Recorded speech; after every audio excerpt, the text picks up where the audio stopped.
Good afternoon, Good Shepherd. It is Wednesday, May 12th, 2021.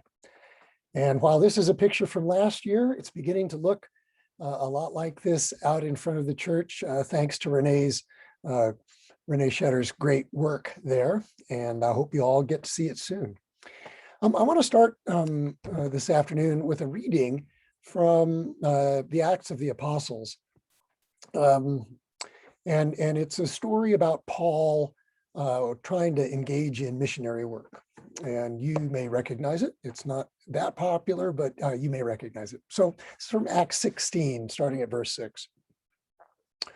Paul and his companions traveled throughout the regions of Phrygia and Galatia because the Holy Spirit kept them from speaking the word in the province of Asia.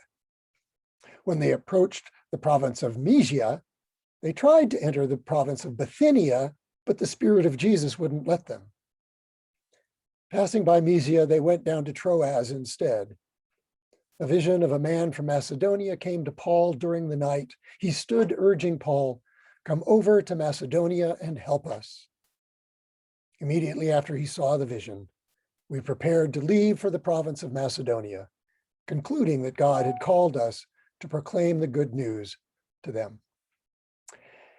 And the reason I chose this is because we're getting all sorts of positive news, it seems these days, about, I don't want to say the retreat, but the containment of COVID and the relaxing of restrictions. This morning in the paper, I read that it looks like much of Colorado will be going to what they're now calling code clear, which means almost all restrictions are being relaxed, that beginning as early as Saturday. And, you know, people want to get back together. I still get asked those kinds of questions. And there are a lot of things that will prevent us from doing that as immediately as many people might like. And I think that, you know, Paul wanted to go into Asia. Paul wanted to go into Bithynia, but something, and we don't know what it was, prevented them from doing that. Acts says it was the Holy Spirit or the Spirit of Jesus, but we don't know what it was. And so similarly, and I'm not talking about all of these things being the Holy Spirit in action, but we are prevented from moving as quickly as we want. Some of that could be folks' own hesitancy about regathering. Some of it may be that we have to satisfy a number of things still with those who ensure our plant and our people. And so we will move as quickly as we can, and as we have forever, move as quickly as we can, but keeping the safety of the congregation paramount. So we are, like I say, we are doing as much as we can, as quickly as we can.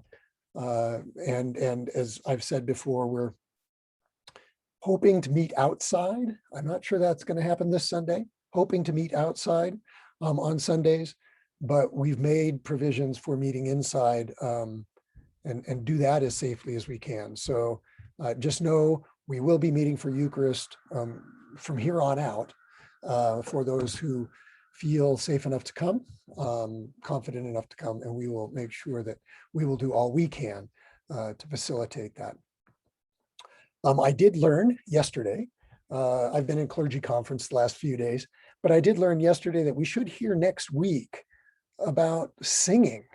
I don't know what that means, but I know that a lot of people have been anxious to sing again. I know that the choir has been, and Connie has been.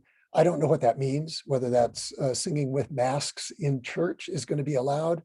I don't know what it means, but I've heard that there's going to be news next week, probably not by Wednesday, but maybe I'll have something exciting to announce on Pentecost. Speaking about Pentecost, that is a week from Sunday, not this coming Sunday, but a week from Sunday, the 23rd. The 23rd of May is also going to be Youth Sunday, and we will honor all of our graduates, and we will have the opportunity to say goodbye to Rachel Whip, who is leaving us after a number of years to get a full-time job and launch her career outside of the church, and we are so grateful for all that she has done. This coming Sunday, Schedule as usual, 9 o'clock Zoom, 11:30 Eucharist. But on Pentecost, on Youth Sunday, we are going to shift to a summer pattern, and thinking that this will be what we will do throughout the summer, as we continue to discern how we will be together come the fall. So beginning on the 23rd, May 23rd, on Pentecost Sunday, the Zoom service will be at 8 a.m. and the Eucharist will be at 10 a.m. There are a number of reasons for making these changes. Some of them have to do with temperature being outside and people's availability and things like that. These aren't permanent. Like I said, these really will probably work for us throughout the summer. But we are engaging this summer in discerning how we want to regather as a worshiping community. And that means time of day, days of the week. Sunday's still primary, but time of day, what's going to go on at what service. We have to figure out, because the desire for this is so strong, what service or services we might make available electronically, so that people who aren't able to join us will be able to physically will be able to join us virtually. And we haven't determined what that's going to look like. So that's going to be that's going to be the focus of a lot of conversations over the course of the summer. But we are being called into a new place. Paul couldn't go to Asia. He couldn't go to Bithynia. He went down to Troas to try that out, and then he got the call to go to Macedonia. All of those other places got taken care of, not in Paul's time, but in God's time. And so we are looking at that as I'm kind of holding that in the back of my mind as a model, that some of these things don't necessarily happen on our time, but they will happen on God's time, when we will be able to be back as well. One other thing before, or two other things before I stop this afternoon. One is that following that service, that Youth Sunday Pentecost service that will be at 10 o'clock on May 23rd. Following that, you're invited to bring a picnic lunch and a blanket or some way to sit, chairs, folding chairs, whatever. And we will, weather permitting, have a picnic on Pentecost. In some respects, being able to celebrate a little bit of the rebirth of the church, or at least Good Shepherd. So that will hold that in the back of your mind. Plan on what you're going to bring for that festive picnic. And we will, have you have your blanket socially distanced and all those kinds of things.